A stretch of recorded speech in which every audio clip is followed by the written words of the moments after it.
Hello friends, welcome to another new video. তো সকাল সকাল প্রত্যেকের জন্য ভেবেছিলাম একটা সুখবর দেব, কিন্তু সেই সুখবরটা কিন্তু আর দিতে পারছি না। সমস্যা কিন্তু সেই সমস্যাতেই থেকে গেল। আমরা ভেবেছিলাম সমস্যাটা মিটতে চলেছে, সবকিছু অ্যাক্টিভলি হতে চলেছে, বাট সেটা কিন্তু হলো না। গতকাল আমি তোমাদেরকে বলেছিলাম যে সুপ্রিম কোর্টে আজকে ওবিসি মামলার শুনানি হতে চলেছে এবং সব পার্টি সেখানে উপস্থিত থাকবে, কিন্তু সুপ্রিম কোর্টের পক্ষ থেকে চলে এসেছে একটি নোটিফিকেশন, যেখানে পরিষ্কারভাবে উল্লেখ রয়েছে ওবিসি মামলা উঠছে না উঠছে না এবং পরবর্তী ক্ষেত্রে কি হতে পারে, কি প্রবলেম ফেস করছে ক্যান্ডিডেটরা, সেটা আমরা প্রত্যেকে জানি। তো যারা নতুন আছেন অবশ্যই চ্যানেলটিকে সাবস্ক্রাইব করে পাশে থেকে বেল আইকনটি ক্লিক করে দেবেন, যাতে সব তথ্য আপনার টাইম ফ্রেম এখান থেকে পেয়ে যান।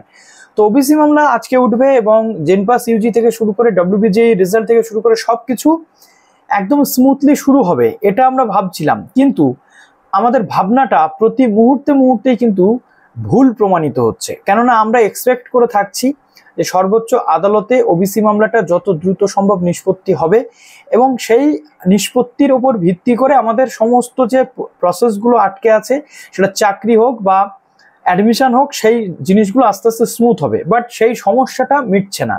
শেষ হয়েও হইল না শেষ বলে যে কথাটা, সেই লাইনটা বারবার কিন্তু আমি তোলার চেষ্টা করছি এবং তারিখ পে তারিখের এই ঘটনাটা কিন্তু এবার বাস্তবে পরিণত হচ্ছে। সিনেমাতে আমরা দেখেছি তারিখ পে তারিখ, কিন্তু এক্ষেত্রে কিন্তু সেটাই হচ্ছে। এত ক্যান্ডিডেট সমস্যাতে পড়ে আছে, প্রতিটা মুহূর্তে তারা দুশ্চিন্তার মধ্যে আছে। আজকে সুপ্রিম কোর্টে যে হিয়ারিং হওয়ার কথা ছিল ওবিসি মামলা, সেটা হচ্ছে না। কেন হচ্ছে না? তার কারণ নোটিফিকেশন দিয়ে দেওয়া হয়েছে সুপ্রিম কোর্টের পক্ষ থেকে যে প্রধান বিচারপতি বসছেন না 18/7/2025 কোর্ট নাম্বার 1-এ।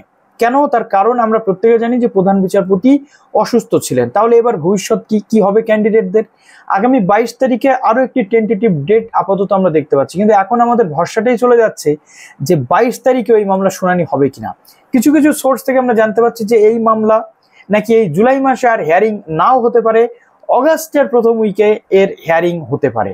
কিন্তু এর উপর একাধিক জিনিস যে ডিপেন্ড করছে সেটাও আমাদের ভাবতে হবে, কেননা অলরেডি রেজাল্ট বেরিয়ে গেছিল উচ্চ মাধ্যমিকের 7 মে, তারপর জুন চলে গেছে, জুলাই চলে গেছে। এখনো যদি ক্যান্ডিডেটের অ্যাডমিশন না হয়ে বাড়িতে বসে থাকে, তাহলে তাদের বাবা মায়েদেরও দুশ্চিন্তা বাড়ে, তাদেরও দুশ্চিন্তা বাড়ে।